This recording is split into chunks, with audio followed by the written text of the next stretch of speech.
memberikan putusan 20 tahun. Ya, saya terus terang ya, saya termasuk juga yang kecewa begitu ya.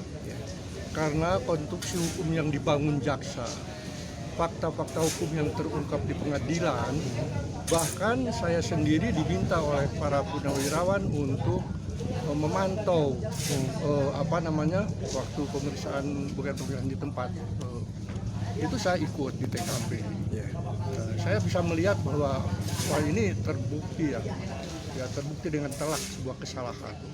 Tadi oleh hakim dikatakan orang ini normal, nggak ada sesuatu diindikasi yang bisa meringankan dari sisi kejiwaan, itu yang penting, ya kan?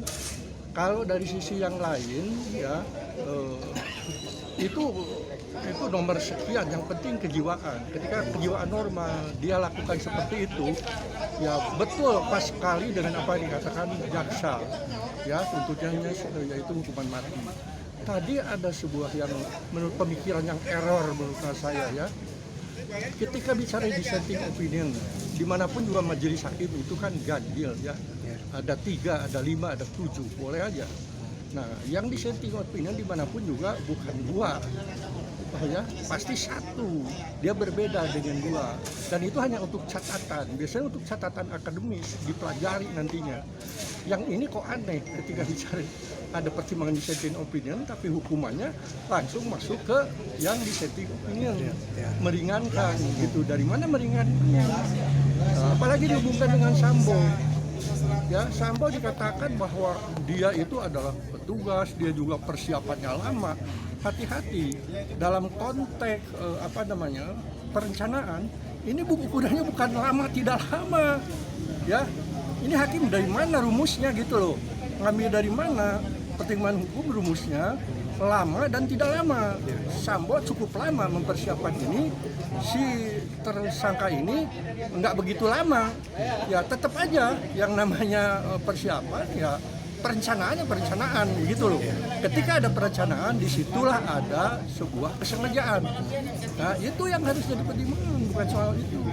Nah, kedua tadi janganlah itu kalau nggak paham jangan dihubung-hubungkan dengan masalah ayat suci. Ya harusnya tadi Quran segala macam ya. Karena kalau dihubungkan dengan ayat suci seperti Al-Quran, ya kaitannya bukan pengadilan negeri, itu sudah urusan kisos. Nah, apalagi dihubungkan dengan uang 35 juta ya. Ya kalau memang di negara Islam seperti Saudi Arabia ada pembunuh yang bisa bebas karena keluarga yang terbunuh sepakat gitu ya untuk itu dibebaskan. Tapi kompensasinya biasanya ada sebuah proses khusus, dibicarakan berapa kompensasi yang pantas untuk mengampuni dia, lalu dia mendapat kompensasi. Masa ini seperti itu jadinya ya mengaitkan ayat suci Al-Quran dengan kompensasi 35 juta ya, itu kan penghinaan itu ya terhadap nyawa orang dan manipulasi terhadap ayat suci Quran. Tidak bisa dihubungkan di sini seperti itu. Ini error nih, pertimbangan yang error, putusannya juga jadi ngaco gitu. Saya kecewa ya. Nah, itu terus apalagi ya? Banyak sih sebetulnya yang harus saya bicarakan. Tapi barangkali ini benar-benar ya teman-teman terutama dari para purnawirawan angkatan darat ya, Baret Merah itu harus meminta kejaksaan untuk melakukan banding ya, karena ada hal-hal yang menurut saya di luar nalar lah ya. Sedikit banyak saya berpengalaman 45 tahun ya sebagai praktisi hukum, ini pertimbangan yang error benar, nggak benar nih. Tapi ya dengan banding, katakanlah nanti kejaksaan banding tuh ya Pak, apakah bisa hukuman maksimal mati itu didapat? Oh bisa, sangat mungkin ya, mau banding mau kasasi ya, itu punya hak ya Pengadilan Tinggi dan Mahkamah Agung untuk memperkuat tuntutan jaksa. Dan ini bukti cukup kuat. Jadi ininya pertimbangannya bukan pertimbangan seperti tadi, mestinya pertimbangannya jelas. Apalagi tadi mengatakan kalau tidak salah saya dengar itu hanya dilakukan sebuah tusukan yang 5 kali. Hakim parameter 5 kali dari mana? Saya agak bingung. Tadi kalau tidak salah tidak menyebutkan visum, ada 5 tusukan. Tidak salah, kalau tidak salah begitu. Dan tidak menyatakan bahwa dari CCTV kelihatan 5 kali. Ini dari mana? Ya kan?